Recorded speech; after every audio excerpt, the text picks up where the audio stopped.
fight, baby, I don't wanna taste blood. I know it's coming even when she doesn't say much. There's nothing left, so it's really gonna save us. We'll have a couple drinks and act like we don't hate us.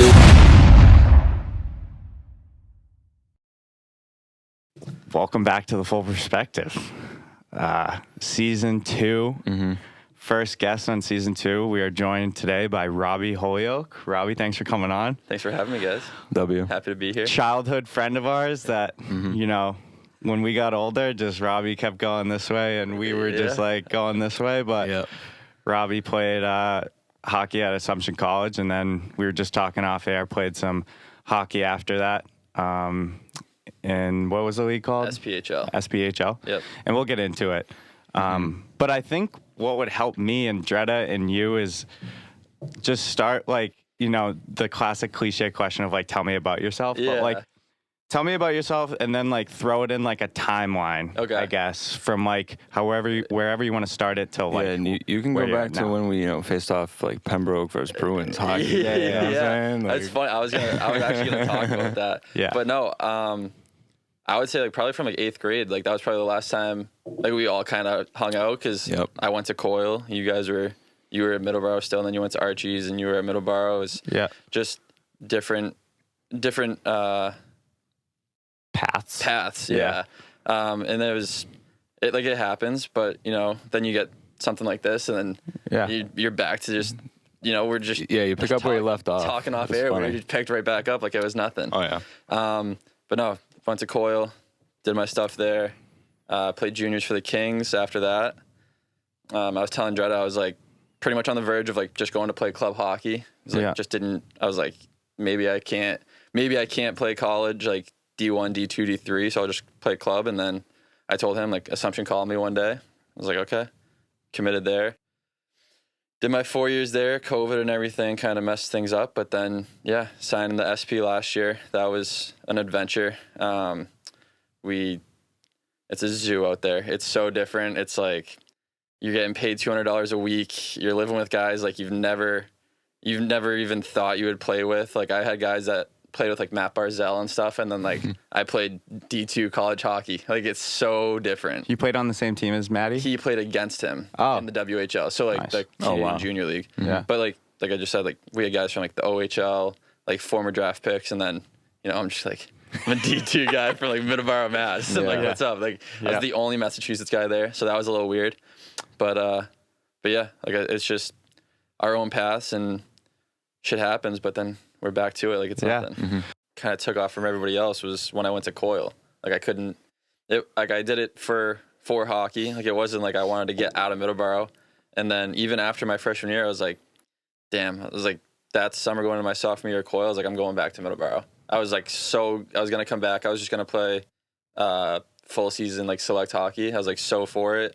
And then we switched coaches. And then I was like, all right, I'll see how this year goes. I was going to give it like the half a year and then maybe transfer back to Middleborough like after. But then I was like on varsity, like doing my thing. So I just stuck it out, stayed there. Coyle's no longer a school. Coyle is no longer a school, yeah. Is that like sad? Everyone asks that. I'm just like, no. Yeah. I was like, honestly, like, I liked my friends and everything that I made from Coyle, but everything else, like, I hated. Like, I talked to the hockey guys and then like a couple other friends that I'm still really good friends with, but like after that, it was just a place to go to school. Like, it wasn't like I didn't feel any like connection to it. Like, it wouldn't be a place where I'm like, oh, I should donate back or something like that. It's just absolutely. You know what I mean? Like, you know why you're there. Exactly. You know I was there for my 4 years to get the better hockey experience, which I got, but I could have gotten it at Middleborough too. But hey, and good thing you didn't donate your money because it would have gone to waste. Exactly. Things shut down. Exactly. Yeah, where does that money go? Like, straight to the... I don't know who's Coyle. pocketing that, but... It goes to Coyle and Cassidy's pocket, whoever the hell that is. Diocese of Fall River. Right? Yeah. Who do I know that was on that Coyle team? Was Jonesy on that team? Hunter, yeah. That's hilarious. Yeah. Yep. There's a bunch of kids from the area that I know we grew up playing against each other, yeah. For those who don't know, if everybody who went to a different school stayed at Middleborough High School, they would be good at every single sport. We would have, I literally thought that because our age, we were freshmen, and it was Cody Braga, Brennan Lavelle, like those guys were like the guys. Yeah. So like Souza. Yeah. Tommy. Drev would have been. Trev. Both Drevies. Both Drevs would have been there. You. Yeah. Robbie. Yeah. And if we combined with Hull, it would have been gross. Yeah. And like for baseball, like Jack Conley, Notre Dame, Joe Friday, Virginia Tech. Like Evan Ferris. Monmouth. JP Ramos was a good baseball player. Those guys. Football, a lot of kids went to BP. And we lost.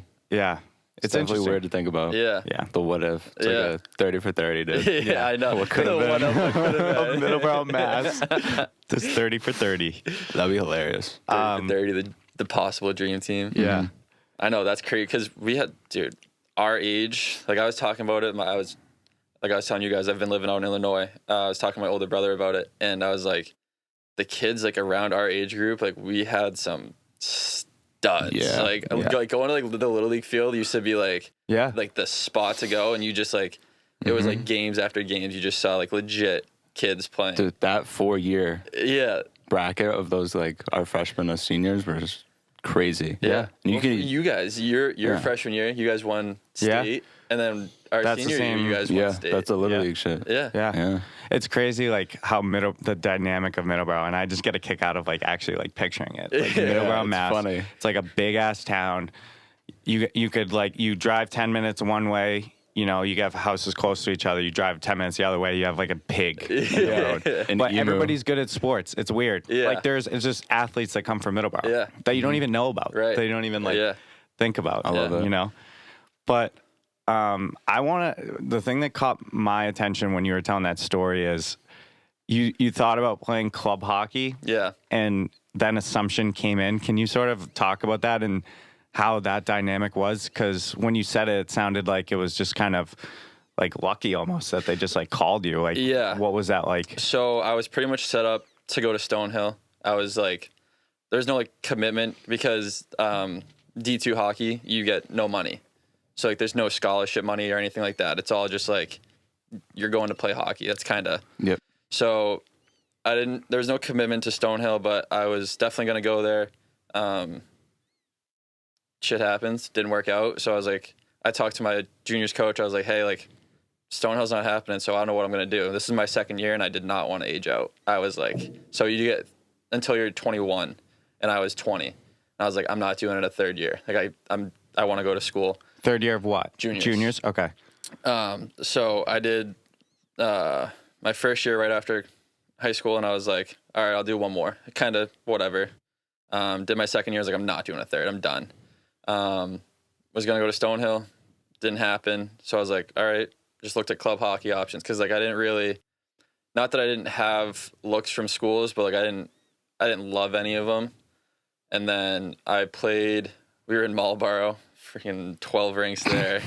That's a legendary fucking setup, I'll tell you. I was at Marlboro, and the two assistant coaches from Assumption were there, and they were looking at a kid on my team, not me. And I didn't even score or anything. I just like played like a halfway decent game, I guess, like physical, big body. And they came down to the locker room after. It was like first time it ever happened to me. Like they called me out of the locker room, and they're like, we want you for a visit. I went and visited, and then after that, I was like, if I get accepted, like, I'm going. So this is good, because let's break this down a little bit. So you weren't talking to Assumption at all? No. Not even close? No. You were just playing your game? Yeah. And they caught your eye because they were there to see somebody else? They were there to see somebody else. I had one of my really good friends, I'm still good friends with him. He's from New Zealand, played on my juniors team, and he was like a really good player, and they were there to see him. And we were on a line together for like half the game, kind of. And yeah, I just, I didn't even know who they were. Like I didn't know like they were the coaches from Assumption because they weren't wearing anything. They were just like in key coats, whatever. So I just played, and then they came out of the locker room after. It's a pretty common thing in hockey. Yeah. Like people scout some person on the other team or someone on your own team, and you play well, and that's kind of how it goes, honestly. That's awesome. That's really how it goes. Because it's cliche. It's like you never know who's watching. That's Right. But in exactly this it. case, I literally had no idea. Yeah. because it was in Marlboro. Like Dretta knows, there's 9 rinks in Marlboro. It was like an 8:00 game on like a Thursday, I want to say, because it was a showcase weekend, so you have like 4 games in a weekend. So I was like, there's like, you just think like, not that that I was like consciously thinking about it, but like subconsciously I was like there's nobody here. I was like, why are we playing this game? Like we were playing some crap team from like Florida. Like we were gonna smoke them. Like it was what it was, and like there's nobody here. And then they came down after, and you, as a player, you kind of like, you see other guys get pulled out, and you're like, damn, like they didn't see me, or like they didn't like me. But then like this one time they were like Robbie, come out here, and then my coach said it, and I was like, what did I do? You're like, fuck. Yeah, I was like, oh great, because that guy was a psycho. He was a lunatic, but I loved him. But he called me out, and then the 2 coaches were standing there. I was like, oh, like damn, this is a different experience. Like, because I was always like, I had a decent amount of points, but it was never like we had guys that had like 80 points my first year, and then like 70 points my second year, and I just had like 40 points, like a solid kind of just like player, like point per game guy, and they just like, they're like, no, we loved how you played, so just how it happens. That's how I got awesome. onto Archie's. Yeah? Yeah, they were there because they had a game after us. Yeah. The coach was watching our Middleborough game. Yeah. Yeah. Mm-hmm. And you know what's funny, if you think about it, like hypothetically, if that coach is there watching you, he catch it, or you caught his eye, right? Yeah. If you slash a kid and get like ejected and do some stupid shit, then he's never gonna, he's gonna be like, he would never look at you twice. Yeah. He's like, all right, well, glad I saw that. Right. You know? Right. So you never know who's watching. You played the game the right way, and then it ended up working out. Yeah. Right? And I think like throughout high school and like still now, like I'm like overly physical, overly competitive, so like penalties like happen pretty frequently. This guy throws on the body. I'll tell you right now. And that game, I like remember the game. Like of the 4 games that weekend, was the first one. It was like the only game of those 4 that I didn't get a penalty, and I like got to play like the whole game. I got like power play time, penalty kill time, like regular shifts, and but it was the only game of that weekend I didn't get a penalty, and I was like, thank God I went to the box, because this could have been completely different. That's funny. I mean, for me, it was pretty similar. Obviously, different sport, but baseball. Like, I was trying to play in college, so I was sending out emails, blah, blah, blah, emails here, coach, blah, blah, blah, blah, blah, blah, blah. And then never talked to UMass at all, like not one single time. And then I was at a tournament, similar to you. Yeah. And I remember I played, don't even remember how I did, what I did. And I got like an email, like on a Monday or Tuesday, like after the tournament. And they're like, hey, we're interested in you. And I'm like, damn, like I had not even thought about UMass before. Right. And it goes back to like what we were just saying. If you never know who's watching, it's like so cliche. And it's like, we used to make fun of guys, be like, yo, there's a scout in the trees, dude. Like, keep doing your bands in the bullpen. But it's true. Like, you never know who's watching. And I think all 3 of us sitting at that table, like, know what that's like. Yeah. I think, so before going back again, like when I was younger, playing in tournaments, going into high school, I was like trying to decide where I did want to go, because Mass high school hockey, it's like if you play at like Zavarian or something like that, like Archie's. I remember I had a game, and my dad was a friend with the Zavarian coach, and he was like, hey, he's going to be here today. And that honestly made me play way worse. Like, it was probably like the worst hockey game I've ever played in my life, because I felt that. I've had that experience too. But then, like I said, 8:00 in the morning on a Thursday, playing against a team from Florida in Marlboro. I was up at 6:30 in the morning. I showed up, and I was just like, why am I here? Like, what are we doing right now? And ended up getting right place, right time. Getting the talk after, I was talking to a school, same thing. Like, whenever I knew the coaches were there, I played so bad. Yeah. And our coach at the time was like, well, if you're nervous for the coach going to be there and you want to go to that school, he's probably going to be there every day when you practice up there. Yeah. And I'm like, that's true. But like, when you're a high school kid, like, you want to make a good impression. Yeah. And you're nervous. It's different. Like it's different when you're not actually there. Like, you don't have a spot on the team, because like them coming to watch you, that's you trying to get that spot on the team. And then once you're there, then you have to actually get the spot. But it's like the pre-tryout to an actual tryout, and it's way more nerve-wracking. I think it's like a more maturity thing too, because we were mainly young when that happened. Yeah. So when we're going through like our routine, all of a sudden your dad or your coach or someone comes up is like, "Yo, there's people watching." You're like, "Oh shit." Yeah. Like, how do I deal with this? Really? Yeah. Okay, I really have to play good, and then it's kind of in your head. Yeah. But you learn. You know what I mean? You think about every little thing you do, and you definitely learn, because like after that, then in high school it wasn't so much because we were D2. Like we had some D1 games, like played against like St. John, Shrewsbury, Hingham, teams like that. But you never really thought like there's coaches there. But then like once I hit juniors, I was like, there's gonna be coaches here. Like you have to, you don't have to produce, but like you got to put a good showing out there. Yo, you just jogged my memory. Do you remember there was this kid on Hingham? He was a massive defenseman. He was like 6'5". Do you remember this guy at all? Well, Robbie's also 6'5", so he probably was just like... I'm talking like 220, bro. Like massive I don't kid. remember a kid from Hingham. I remember a kid from St. John's, Shrewsbury, who I played against him. And then like a year later, he was committed to Harvard. And I was like, what was he doing playing against me? Like, what is going on? All I'm saying is like, I'm out here, power play guy, like, and penalty kill guy, and blocking fucking shots. Dude. This guy broke my shin pad. He took a slap shot off my shin pad shattered. Yeah. And I was like, dude, what the fuck is going on? Yeah. We, when we played Hingham, they're usually pretty good. And they had one kid that was committed to Northeastern, a kid that was committed to BC. And then like, we had kids from like Dighton who were like just picking up the game like 2 years before they got to Coyle. And I was like, we're going to get smacked. We ended up tying them that year, and then they went on to like win like the D1 state title that year. But it's like, so you guys won the D1 state title. Exactly.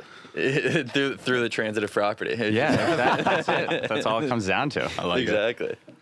Parents in sports are probably the worst thing ever. I was going to ask about your dad because he was a hockey guy, right? Yeah, so, he was a hockey guy. Especially hockey. I'm just going to say that from experience, especially hockey. They fight in the stands. Oh, my God. They literally throw like hands. Crazy. Yeah, so talk about that. So my dad coached me. So I did learn to skate at Pilgrim in Hingham. And then it got to the point where like AAA hockey, like selects, whatever, started to pick up. And I was literally 5 years old. And my mom was like, do you want to try out? And I would be playing up because my age group wasn't there. But you know somebody and whatever, you get to try out. So I was playing up to kids that were a year older, 97s, and they needed a defensive coach. And they're like, does anybody have any experience? And my dad's like, well, yeah, I've played hockey since I was like 3 years old. He played a little bit in college, and then life happens and he stopped playing, but he still played like men's league, whatever. He's like, yeah, like I've played, I can help out whenever you need me to. And then it turned from him helping out to the next year he was like the head coach, and like we were a pretty good team. I'll like not like bragging about it, but like we were a good team. Like it was like me, Logan, Drevich. We had guys like my two line mates. One went to Penn State, one went to BC. We had a kid that played in the Q. One kid went to Harvard. Like, but yeah, my dad coached all of us from, I want to say like 6 years old all the way to 10 or 11. But it's hockey parents are a different breed. Yeah, why? Yeah. So I don't know. I really don't know, because I think everyone thinks that they know best. Yeah. So that's definitely a part of it. 2, everyone thinks their kid's a superstar and deserves 30 minutes on ice. How about this? My dad, I forget how old I was now. Probably 11, 12. We were playing at Rockland, and playing at Rockland, and I had 2 goals, and I had a penalty. And then I got another penalty, and my dad's like, if you get one more penalty, I'm kicking you off the ice. He's like, I'm personally kicking you off the ice. I score another goal. I get a hat trick. But then right after that, we were like 10, 11 years old. So like, you just start shoving around. I got another penalty. I'm in the penalty box crying because I'm like, I'm done. He's kicking me off the ice. I'm done. I get back to the bench. I just scored a hat trick. I get back to the bench. He goes, don't even step on the ice. He's like, don't even step on the bench. Just go. I skated across the ice. My mom's like, what's wrong? What's going on? I was like, I got 3 penalties. But like, it's just, like I said, it's like they're a different breed. And I don't know what it is. Cause like I coach now, like I help coach now. And I sit there and I look at these parents and I'm like, what are you doing to your kid? But then I have nephews and I find myself like getting frustrated. And I'm like, why are you getting frustrated? Yeah. Like he's a 13-year-old kid. Like what are you going to do? Yeah. You know what I mean? Like let him just play. Yeah. Go ahead. Nah, I've just, I've been at like my brother's hockey games and stuff like that. And I sit quietly in the corner. I murmur to myself. Yeah. I critique other kids play, critique my brother playing. Yeah. But if you just sit there and be really quiet and you listen to everyone around the rink, they're like, what the fuck is going on? Like, why isn't he playing? He has a good shift. I'm like, dude, look, watch. Have you ever watched hockey? Have you ever played it? Do you understand what's happening? Yeah. I'm like, dude, there comes a point as a parent, just in my opinion, you just have to let your kid experience and learn the game. Yeah. And I'm not talking like your dad. Your dad, that's like a good learning experience. No, and it was. You know what I mean? After that, then I'm like after that, I was kind of, because the point of it was I was the coach's kid. So everyone's like, you're going to get special treatment, whatever. Yeah. He just and not that he was trying to prove a point, and it was early on in that season, I remember it. He wasn't like trying to like prove a point, but he was just trying to be like, I don't care who you are. Exactly. Like I will treat every single kid.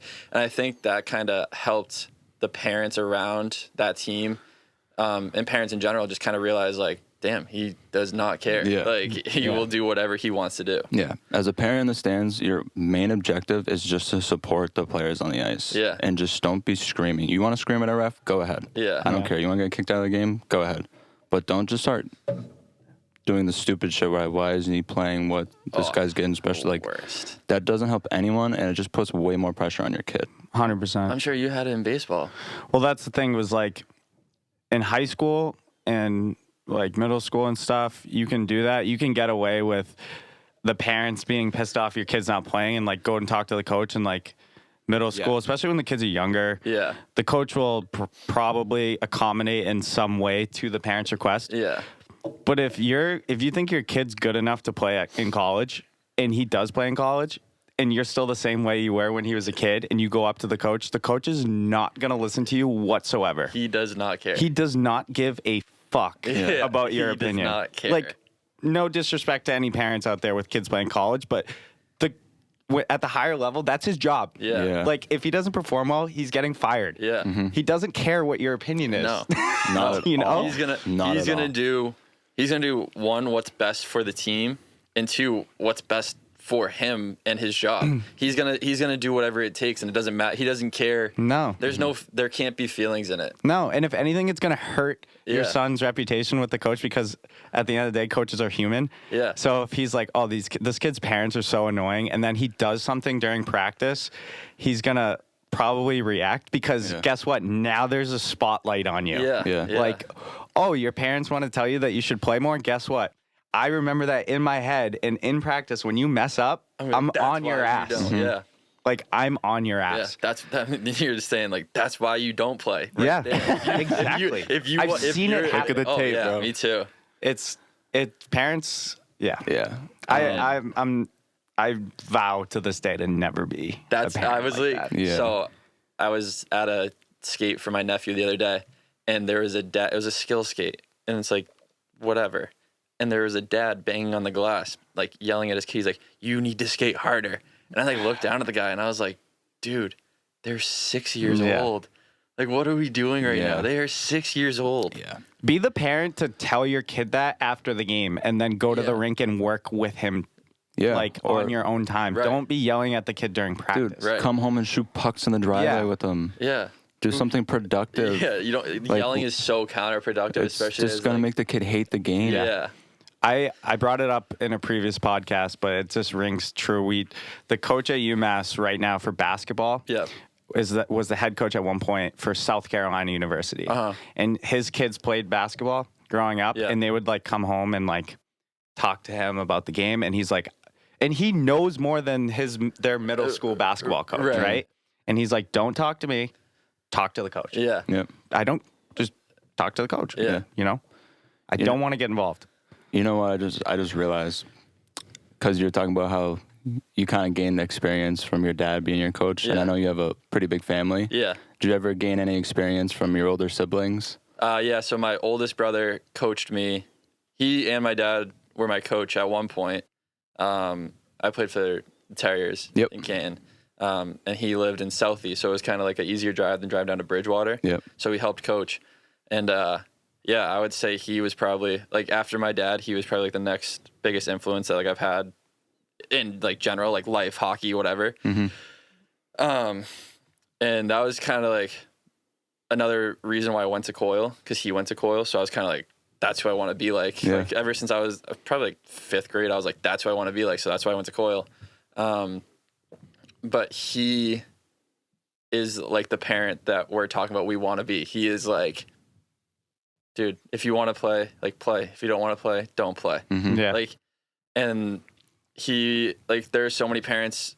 He's a coach now out in Chicago coaching my nephew. And there's so many parents, like, their kid is like, hockey, 365 days a year, hockey. And he's like, you can't do that to a kid. He's like, his kid plays like baseball, he golfs, he tried lacrosse, he did swimming. Like, he's like, just do other things, because if you do just one sport, you're gonna burn out. Yeah, it's absolutely. just inevitable. And those skills translate too. Oh yeah. You know, and coaches like to see multi-sport athletes. Yeah. Like Patrick Mahomes. there you go. Yeah. But even at the lower level, like college levels, a lot of coaches that you play with and teammates of yours, they played lacrosse, they played golf, they did baseball, like basketball, football, like whatever the case is. So yeah, I'm like, there's very limited people that just play one sport. Yeah. But You're weird if you play one sport. Today's day and age, it's like it's you more gotta, yeah. It's like it's like, oh, you want to go to the NHL, you want to go to the MLB, you have to do it every single day for the rest of your life. It's like, no. Yeah. No, you Go don't. play summer hockey, bro. We were playing summer hockey. We were just fucking around the entire time. Yeah. Just I mean, not giving a my fuck. summer, Bro, we got kicked out of summer games for fighting. Yeah. Oh my god. You know what I'm saying? Like we don't give a shit. I think it was it high school maybe. I think my summer hockey was coming here and we played street hockey. that was my summer. Like you want to jump ahead to the Assumption college life hockey? Yeah. Kind of like we got the parent thing out of the way. Yeah, mentality. Not glorious. No. Okay. Not. It was. I definitely loved. Like I said, like I wouldn't donate money to Coyle. I think I'm not gonna donate money ever, because like they make enough money. But that would be like, I love Assumption. I loved my 4 years there.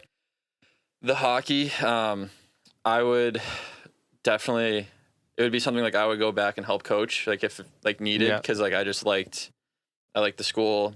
I had the good professors, bad professors, whatever. But I would go back and help if needed. But 6 a.m. practices every day. Is that what it was? Oh yeah. Yeah. 6 a.m. practices every single day.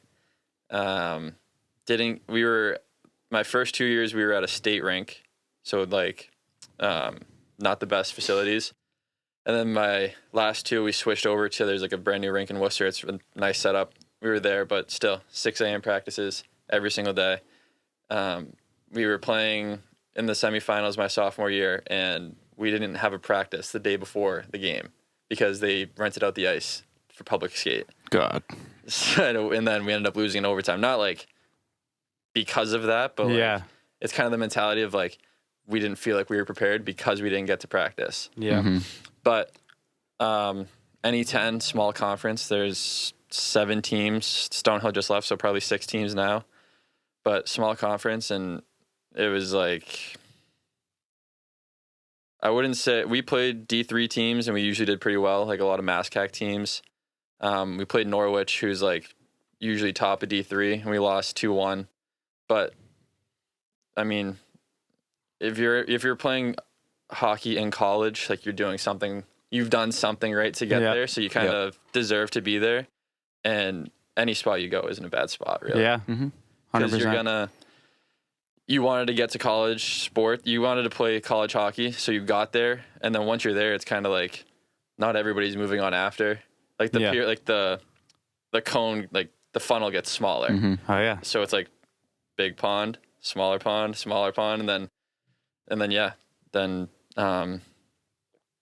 it was kind of, I got lucky. I got to play a lot my freshman year. Some of my friends didn't. But I didn't take it for granted. I kind of like just put everything out there. Like my first game, played a good first game, and then it was kind of, I wasn't like the guy for my coach, but I was like, if he needed something, like he would just put me out there and I'd just do whatever, penalty kill, power play, like reliable. Yeah. Reliable. Yeah. Oh, reliable. Yeah. Did you wear a C on the jersey? I did not get a C. You get an A? Nothing. So, So we were 4 captains, 2 C's. just a letter. 2 C's, 2 A's my first 2 years.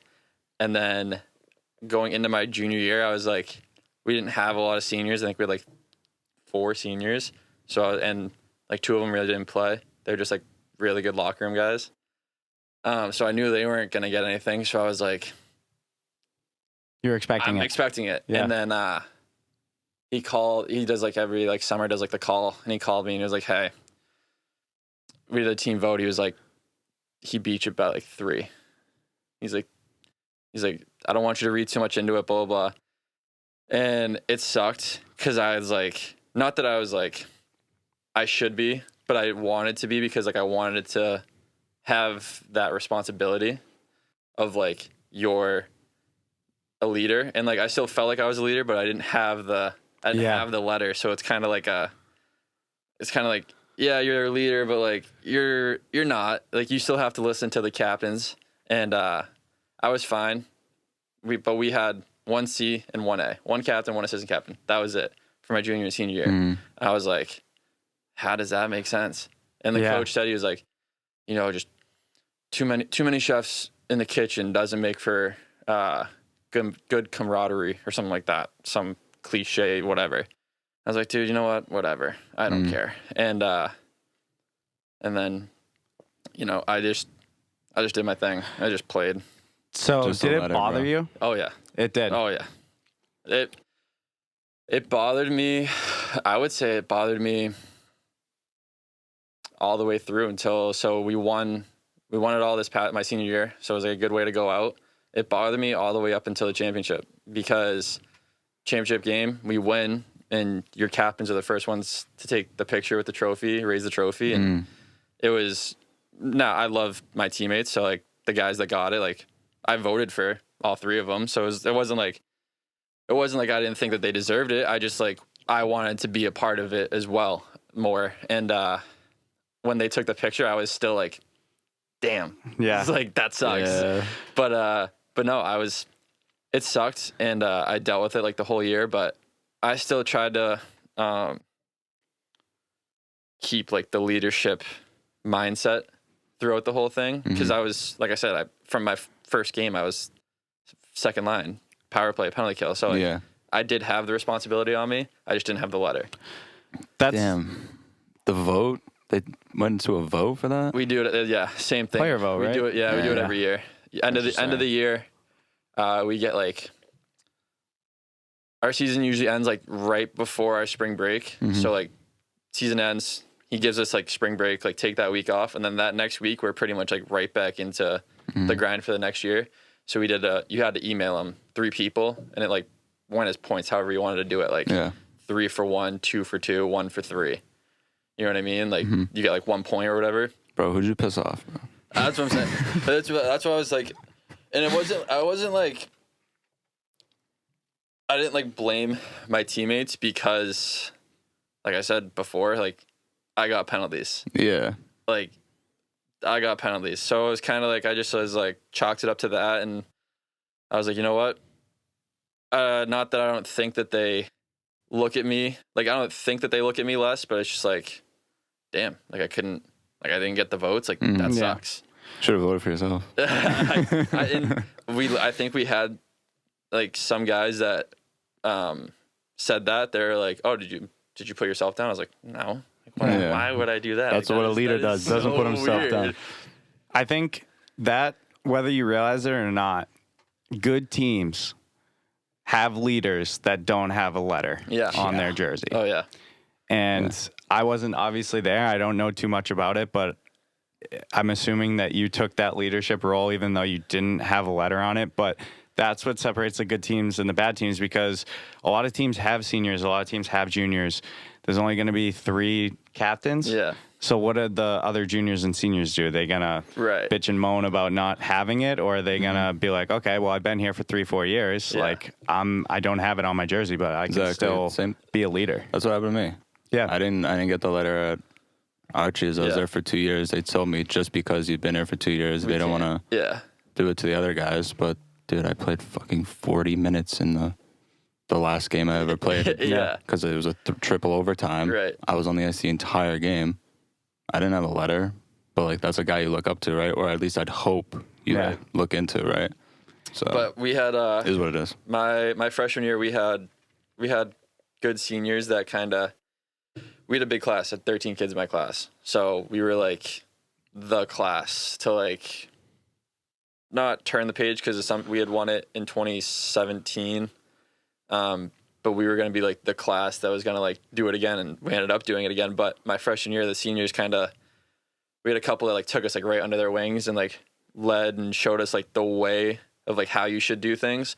So I kind of this last year, I kind of not like went over the top trying to be that way, but just like more so I think than others was like talking to the freshmen, making sure like they were good. And whenever they needed like an extra push or somebody to talk to, I was always like just trying to like be that type of person. Like I didn't have the letter, but I wanted them to know like they could come to me as if I did. You know what I mean? Like, and I think like you said, like every team has that. Like you probably had kids on your team that weren't captains, but you as a captain, you probably still looked at them and like he's a leader too. Like absolutely. And respect it. If you're not a captain, you're a junior and senior, you have to lead without a doubt. But you can also look at it like this: a captain has to answer like a lot of the bullshit that goes on. Exactly. Like they're the ones talking to the coach. Yeah. You know, you have a label on you as a captain. Yeah. So if you're not a captain as a junior senior, you can still be a leader and not like have to answer all these questions. Like you literally can just do it by example, do it on the ice. Like, so you can look at it in a good way. I'm sure there's people out there that would like, I'm sure in the history of sports, somebody's gotten elected as a captain and just has been like, no, I don't want to be one. You know? Well, that's what, so you just said that the Canadians, they just named a kid who's like, I think he's like 22. They just named him captain. And they said that they offered it to him on the 4th of July. And then he just accepted it last week. Yeah. So it's like, it is a big commitment. And it's like you said, you deal with a lot of the bullshit. And I think that part of it, I was kind of like, I'm good. Like, I don't want to deal with that. But at the same time, like when they were doing things, I was like, damn, like why, like, not that I like wanted to do it or like felt left out, but I was just kind of like, damn, like they have that respect or that responsibility. Yeah. Talked about college, and then I want you to tell me a little bit about like where you're playing at now and kind of the hockey that you played after college. Yeah, so the SPHL, it's minor pro hockey league. So it's like SPHL, the East Coast, AHL, NHL. So it's like the trickle down. And then there is a league lower, the Fed, but they pay for your living. They take care of you pretty well. You get, as a rookie, I was getting like $200 a week. After taxes, it was like whatever, $180, something like that, every week. And I got down there. My second game messed up my knee, so I got put on the IR for like 21 days, I think it was. So I just skated. I just practiced. I think that's all I did. And then by the time playoffs came around, you have to set a playoff roster, so you have to make cuts. You can have like one extra guy. So like I said, we had like 10 forwards, 5D, and 2 goalies. I think you can have 19 during the regular season and then 20 during the playoffs.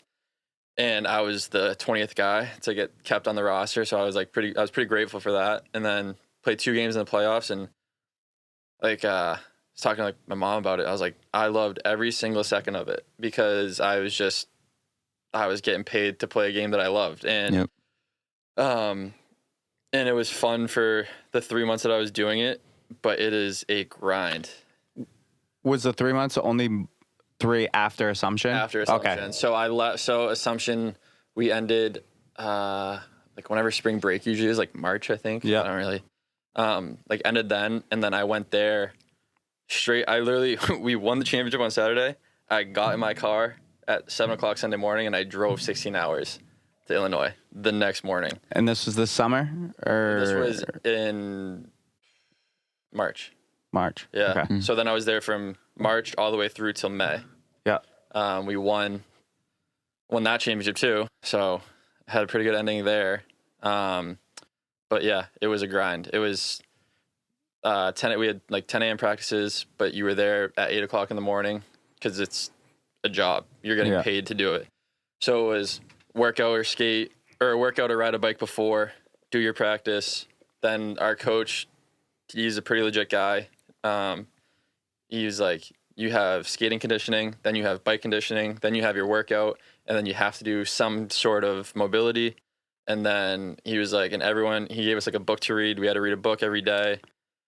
And then he was like 20 minutes. He's like, and you have to get in the sun for 20 minutes every day. So it was like fully consistent from like, he's like a big like UV, like health. Big sunscreen guy. That's like interesting. He was like a big like mental health advocate for us because he had played pro and he understood like the toll it takes on you, like physically and mentally. And he was like, yeah, like get in the sun. Like it will help, not like change you, but like it will give you a different, like time to think. Yeah. You can like go for a walk, do something like breathing, like do something to help yourself other than at the rink. Yeah. That's interesting. But yeah, I was like kind of going into it like, oh, I'm getting paid to play hockey. Like, cool. But then like I got there and I was like, holy shit. Like it's a job. Yeah. And you had some dudes that we were talking about off air that you played with, right? You played with like connections everywhere. Guys, yeah. So we had a really good team. We had the league MVP. He played in the WHL against like Matt Barzell, like some legit Canadian guys. We had kids from the OHL, played for like Sarnia. They played against like McDavid. Guys from the Q who played against like Nathan McKinnon, because that's like how Canada's divided. Like you have to play in like whatever your area. So like if you're from Western Canada, you can only play in the WHL for juniors. And like whatever, Ontario's Ontario and the Quebec's. Yeah. And then like those guys are coming from there where it's like they're either playing professional hockey or they're getting a job because they lose college eligibility. So it's like those guys are going straight there, and then I'm just like coming from college. And I'm just like, hey, what's up, guys? Like, I have to go home and type a 10-page paper after this. I'm still in school, like I have finals. Yep.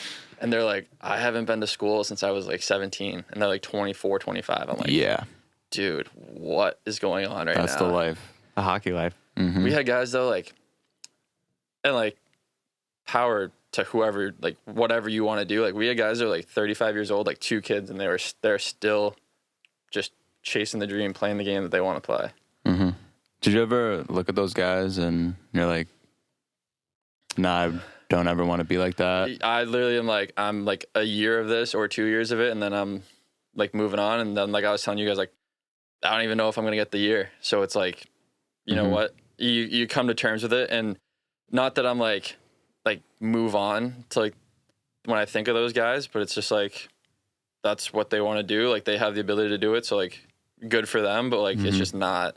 That's not me. Like like Drev was talking about it. Like loves going to the rink, loves the guys. Like I was there for 3 months and like loved those guys. Like like instantly, kind of just like clicked with all of them, and it was awesome. And I would love if it was like under different circumstances to like keep going with it, but like if it doesn't happen, it just doesn't happen. You can't force it, right? Yeah. And it's taking a toll on your body, correct? Yeah. Injuries kind of happen, and I've dealt with them more so lately than I have before. And when it's coming to like the point of like injuries that can mess you up like further down the road, like in your actual life when you're going to be wanting to go skating with your kids, playing baseball with kids, like you're not going to be able to. So it's like you have to start weighing stuff, and there's no like you're right. There's like no rushing it, but you just think about that stuff. Yeah. Like, yeah, it's in the back of your head. Yeah. So are you done, or are you in the middle? I'm in the middle. You're in the middle? I'm in the middle because, so I was telling you, like, have a job interview because, you just graduated college. You take interviews. So I have an interview on Tuesday, and it's kind of like I'm leaning towards, like, if I get that job, then probably calling it. And that was I was battling with that, like, all summer. Like, probably, like, honestly, like, some nights, like, staying up thinking about it because it's a big decision to make. Like, you made it after high school, and then you made it with baseball. Yeah. Like, can't play forever, you can't play forever. But it's like, I was like, damn, like, do I really want to do that? Like, do I want to stop? And like, there were days where I was like, nah, like, I'm not done. Like, fuck that. Like, stop thinking that.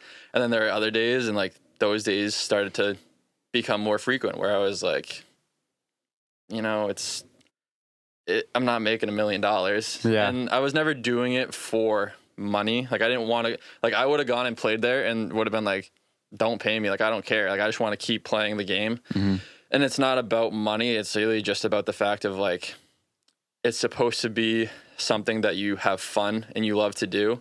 And I was saying this, I forget to who the other day, if it gets to the point where I'm like stressing myself out more about it than I am like going and having fun with it, then like, why am I doing it? You can't force it. Like, if it's not there, you can't make it be there. Yeah. That's a unique spot to be in. Like, you have the choice to play or stop playing. Yeah.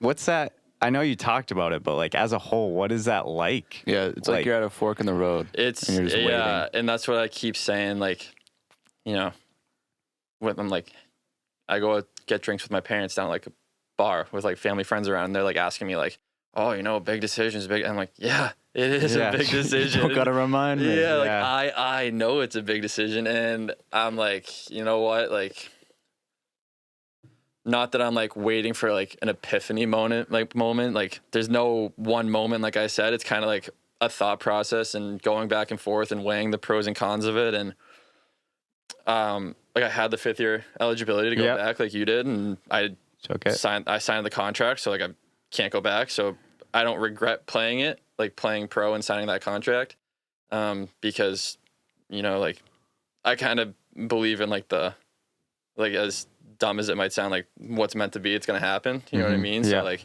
I did what I did. Yeah. If it was a mistake, it was my mistake to make, and it was my life to make that mistake, and it happens. Yeah. But if it leads to something like further down the road, like a job comes up where I could work as like a hockey coach for like a junior, like a high junior team or like a pro team or something like that, and they see like, oh, you did play some pro hockey, like, you're gonna get a bump up over somebody who didn't play pro hockey. 100%. That's interesting. Are you stressed out about it? Like, not anymore. Yeah. I was for like when the season, we ended in May, and then like May, June, probably more towards like the end of June was when like the thoughts started like creeping in my head, like, dude, are you really gonna like keep trying to force this? Like skating, working out, like, it felt like more of a chore. Yeah. And like, I just didn't, not that I don't love it, but I didn't like have fun with it. Yeah. And like, that's the point where it's kind of like, if you're not having fun with it, then like, why are you doing it? Was there an instance where you stopped having fun? Is there like one big one that you're like, ugh? I wouldn't say there's like one instance. It's just like been like a series of events that have kind of led to like it's just not fun anymore. Yeah. Like, definitely not one instance, but it's probably just like things over time. My body, you see guys like I said to you, like, there is no loyalty in college. There is like next to no loyalty when you get there, because those guys, it is their job. They have families to put food on the table for. They could get fired at any instance. Yeah. I could go to the camp and I could get cut on the second day of being there. Yeah. It doesn't matter. So like, you just have to do, at the end of the day, like, I've just been thinking like, I have to do what I feel is best for myself You know what I mean? And like, just go with what I feel is best. Weird environment. Yeah. Yeah. To me, it sounds like you just have to go with it and just do your best at whatever that is, like job interviews or hockey, and then just let it play itself out. Exactly. Which is why I'm kind of like I drove out to Illinois. I got the phone call for like an in-person interview. They were like, yeah, come in on Tuesday. I'm like, okay, I'm in Illinois. Like, I just drove back out here, not driving back. So I took a flight, and then like I've been saying, like, if I get the job, I'm probably gonna have to fly back out there and then drive my car back. Mm-hmm. Yeah. But it's like, it's a risk that I'd be taking, but it's also, like I said, it's the decision that I'll have to make, and I'll have to own myself. And if I regret it in 2 years, I regret it in 2 years, but you can't go back and change it. Exactly. Yeah. Was that the most mentally challenging part so far? For sure. 'Cause like, I never really, like, I was obviously focused on hockey and like try to grind out every single day, like through juniors and stuff. Mm-hmm. But I was never like stressed with it. I was never like worried, you know what I mean? But like, once I got there, I was like, damn, if I get cut, like, no other team's going to sign me, because I was a rookie. I played 2 games. Like, no other team's going to sign me. So like, that's going to be the end of it. So like, I'm also at the point, like, the other thought in my head is like, I want to end it on my terms. Mm. I don't want to go there and get cut or something like that, or get traded to a team that I don't want to play for, and then they're telling me I'm done. I want to be like, no. I want to be like, I'm telling you I'm done. Yeah, that's what Drev said. Yeah. He wants to end it on his terms. Yeah. Yeah, we've had Drev in here, who's, I would say, in a similar spot to you, like where he's on a team, but at the same time, like, those guys in the minor leagues, like, they know they're getting older. Right. Like, you know, Drev, I think Drev said it best. Like, what you just said is, like, I know I'm getting older, but I'm going to play until I can play. Yeah. And then when I can't play, I'm, like, gonna... Yeah. You know? He's not going to give up. He knows what he wants. Yeah. Right. You know what I mean? And you're a highly motivated kid. Yeah. Drev's a highly motivated kid. So, like, the ball's in your court. Right. But at the same time, whatever happens with anybody who's playing these sports, like I said, you can't play forever. Yeah. So, like, there's going to be a time for everybody. Can't control the Even uncontrollable. Tommy Brady, there's a time where if this is his year, he's probably going to have to face the real world at some point, you know? Yeah. And you kind of said, like, play until you can't. It's also like, I don't want to play to the point where I hate it. Yeah. Because I don't want to hate it. I want to be able to, like, I want to be able to be my dad where I'm coaching my kid, going to those games at 5 a.m. and, like, enjoying doing that. And I don't want to be the point where I'm like, I don't want to put the skates on again. Because there are guys that do that. They're like, we have kids from Assumption. They're like, dude, I'm never putting skates on again. Yeah. And it's not because they hate it or anything like that. Like, they just, that's where their life is. They don't want to do it anymore. I didn't put skates on until like 3 or 4 years after. Yeah. Mm-hmm. I didn't even know where my stick was. My stick's gone. I literally have no fucking idea where half my equipment is to this day. Awesome. The people that we have had in here, though, like Dretta especially, and Carmody, who played at Hartford, when they're done playing, like, they're cool with it. Yeah. You know, which is unique to think about. Yeah. And you're in a unique spot, like I said, like where you're in the middle, you know. But it's going to be either you play, I feel like it's going to be either you're going to play another year or you're going to be done. And then when you're done, there's been people like us that are just like, cool. Yeah. I'm done. Yeah, come join the dark side, bro. Yeah. Dude, I was like, it's been like I said, it's been like probably one of the most stressful like summers because I've had to think about that and like start to make the decision of it. But I also like, I have enough confidence in myself. Like you said, I'm like highly motivated. Like I have enough confidence in myself to, if that's the decision I make and I'm done, like whatever is next, it's going to be the effort that I've put into hockey for all these years is the effort that I'm going to be putting in. Cause I mean, you guys are the same way, you know, like, your music stuff, you put the same effort into it, no matter what you're doing. It was hockey and then it was music or it's business and what you're doing, like you chase whatever and you're going to try to be the best at it because that's just how we're wired. Yeah. Literally how we grew up, how we were trained, everything. Dude, Ravi, if you're listening, bro, I fucking love you because he came in and he said, I'm playing until forever. And there's been guys in the league that have made their debut at how old? What did he say? It was like, there's been guys. There was a guy last year in the NHL who, there was a goalie. He started in the league that I'm in and just like 12 years later, got the NHL get I don't know if he played, but got the call up, dressed in the game, was out there for warm ups, like got the NHL contract, like, signed with the NHL team, like everybody's dream is. Yeah. So there is that road too, like Trevi's highly motivated and like he wants to make it to the NHL, like all of our kids' dreams. And if that happens with you and you ended up, you know, going back to Illinois and playing, like just go with it, bro. Exactly. You know, just make it worthwhile. Yeah. That's it. Yeah. And like you said, you better be having fun. Yeah. Or it's gonna be hell. Right. Yeah. But and that circles back to like the whole like getting burnt out. Like you can't force it to the point where you're like, one, you're not happy, and then if you're there, you gotta do everything you can to stay there. But if you're not having fun and you don't want to be doing that, then why are you doing it to yourself? I think that's what you'd say to somebody who's taking the same route as you. Like, don't force it. Yeah. If you're not having fun. Like, think it over. Yeah, I would say that to any kid, like Middleborough Little League went to the Little League World Series. Like, those kids were probably so stressed out during that. And as much as they're like kids and they're having fun, like those kids are probably so stressed out because they knew like what was everybody, at stake? Yeah, everybody back here was watching.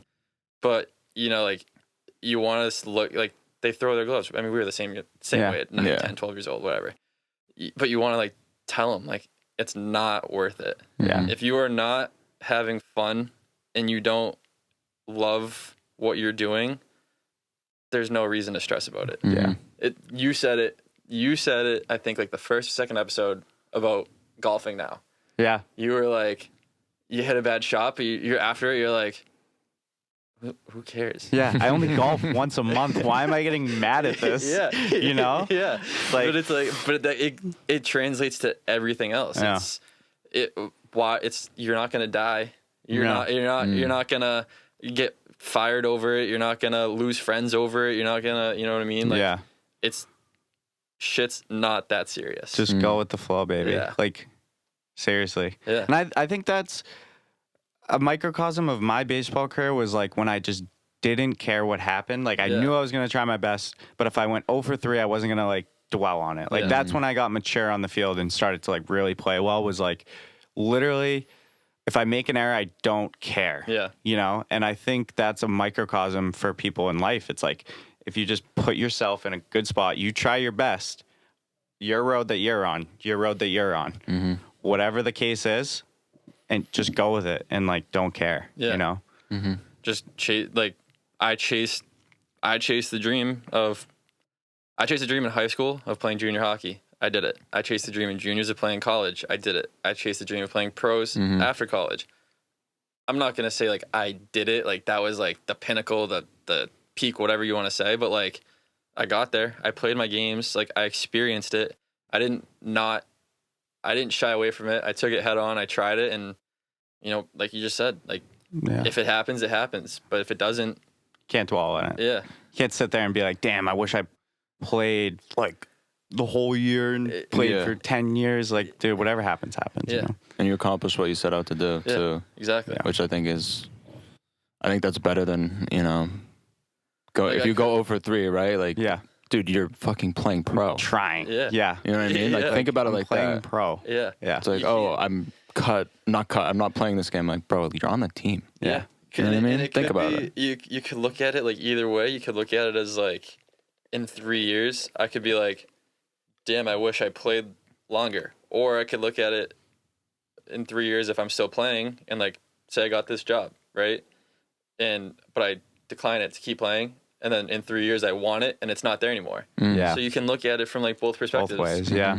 And it's just like the full perspective. Right there. It always comes up every episode. Yeah. Somehow it comes up. I mean, it's the truth of it. Like everything is full circle. 100%. Exactly. That would have been a great ending. But before we end, I do want to say this. You're at a two-way road. Yeah. Whatever the road you take is going to be the right road. Right. So best of luck to you in whatever road. Yeah. Right. Mm-hmm. And whatever you do, like go full tilt at it. Like honestly. And you know, I know you well. You're a highly motivated kid, but just wanted to say that before we logged off here. Agree. I mean, it's like the same thing, right? Like we're Middleborough kids. We're always rooting for one another. Oh yeah. You know what I mean? Like I remember on Twitter Beanpot Baseball. Yep. Triple. Yeah. I remember seeing the video, and I was like, I was juiced up because you got that Middleborough in you. Yeah, exactly. Hey, you could take me out of Middleborough. You can't take the Middleborough out of me. Jesus Christ. All right, we good? Yeah. But I was gonna say, dude, I was like on Instagram, you know, and all the time it'd just be like Robbie, hockey picture. I'm like, fuck yeah. Yeah. And then it was like later on, I was like, Robbie, picture. He's like holding a cup or something. He's like, it's a picture with the team. I was like, yeah. You know what I mean? Yeah. It would just be like that. It's not like I was talking to him, but I was like, fuck yeah. Yeah. You're happy for your boy, bro. Yeah. Like you guys with this. Like this is sick. Yeah. Like, I love this. And it's like I said, I've listened to every single episode, and like we haven't really like sat down and talked since 8th grade probably. Yeah, mad long. 13 years old. We're 24 now. It was 11 years ago. That's you crazy. Just pick up where you left off. Yeah, and it's like we never left. No. You know? Back of bus 5. Some things don't change, you know? No. The only time I saw Robbie on social was, well, I saw your hockey stuff, but like, don't forget about that Batman symbol, dude. Oh yeah. We won't get into that, but yeah, the Batman symbol. Every Saturday. Yep. But I think that's it for the full perspective. We got Robbie Holyoke. Yep. Thanks for listening, Robbie. Thanks for coming on, and we look forward to having this one out, bro. Yeah, it was a great episode. Yeah. Season 2. Can't wait. Season 2. Season 2, baby. Yeah. Awesome.